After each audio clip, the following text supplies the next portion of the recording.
Hey everyone, how are you? I'm going to be doing something a little bit different today. Something that's been on my mind for a little while. How many of you actually know of the 5 love languages? This actually came to me years ago. Gary Chapman wrote an awesome book on the love languages, and it came to me a few years ago, and I believe it was Heather Darling that shared it with me the very first time. Anyway, in my past life, and that's how I like to talk about my life prior to Mark and I. So my life prior to being Mrs. S. In my past life, my love language was acts of service and words of affirmation. Now, I want to explain to you what the 5 love languages are, and you can actually do a wonderful quiz on their site, and it will actually tell you what your 5 love languages are.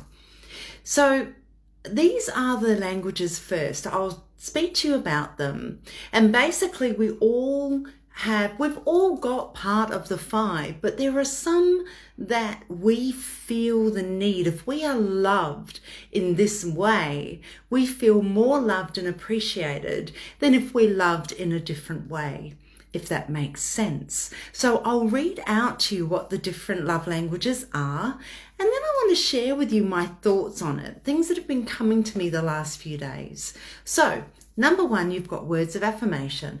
And basically that's where someone speaks to you, verbal encouragement or I love yous or compliments, and even text messages and things like that. I love hearing from people regularly. That is something that I really love. It's very important to me to be connected. And, I love giving people compliments. I do it all the time. Mark must be sick and tired of me because I'm always complimenting him. It is just something that I do, and it's probably because I like it being done for me. And we're actually meant to love people in their love language, not the way that we naturally are, if that makes sense. So things like, written words and little notes and things like that, words of affirmation. The second one is quality time. So of course that makes sense, doesn't it? People, they feel most adored when their partner actively wants to spend time with them and is hanging out with them. So basically taking time away from their life and spending it with them. Saturdays are Mark and my time together. Now, he only has Saturdays off work, but we love spending that time together. So quality time for us is actually very important. But some people, if you didn't give them, like if you had a workaholic and your love language was quality time, but your partner's love languages were gift giving and all they kept doing was giving you loads of gifts, you're not going to feel loved, are you, when your love language is quality time? So it's important to understand what your love language is. The third one is acts of service. Now, acts of service is doing stuff for you. I can't remember how many times I've said to people, if only you would just do the dishes for me. On Mother's Day, often the boys would, rather than giving me a gift, I would much rather have them mop the floor.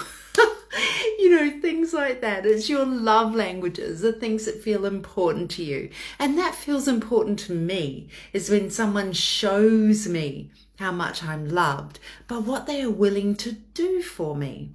Acts of service. Gift giving, mentioned it before. Obviously, some people just love receiving gifts. Gifts are lovely. For me, they're not the main thing. But for some people, it's really, really important. I know my younger son absolutely adores being given gifts because that is one of his love languages. So the point is that it's important for you to know sometimes what your love language is. And the 5th one is physical touch. Some people just do not feel loved unless they've got someone holding their hands, sitting with them, and even being intimate with them.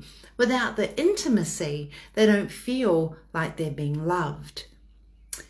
Now, this is where things came in for me, and this is why I'm questioning it. And I would love to hear from all of you. I'll actually upload this to my YouTube channel as well.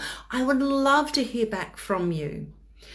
I was words of affirmation and acts of service. Now, Mark gets stuff done. He's someone that likes getting stuff done. So, if he came home from work and he saw some dishes, or, if something needed doing, he would not think twice about doing it, which is lovely. And I love having that in my life. But I've noticed over nearly the 2 years that we've been together is that I'm wanting for other things. So I'm wanting for quality time, or I'm wanting for physical touch. Now, that wasn't something that I used to want before. So isn't it interesting? Does our love language change? As some of these things are actually given to us, or we feel that they are achieved in our life, do then we start going towards our other love languages? I would love to know your thoughts on this. And I'm actually going to do some research into it, because loving people in the way they need to be loved will hold your relationship, be it parenting, be it, a child, or to your parents, or friendships, things like that. These are really important to understand. So loving somebody in their love language is extremely important. And also having you express to your loved one, or to your family, or to a friend, the manner in which you want to be loved is also important. So please give me your feedback down below. Give me your messages. Let me know if you've gone into this. Let me know what your thoughts are on it, because I just find it very, very fascinating. And I'm actually inclined to think that maybe our love languages can change. So where does that come to?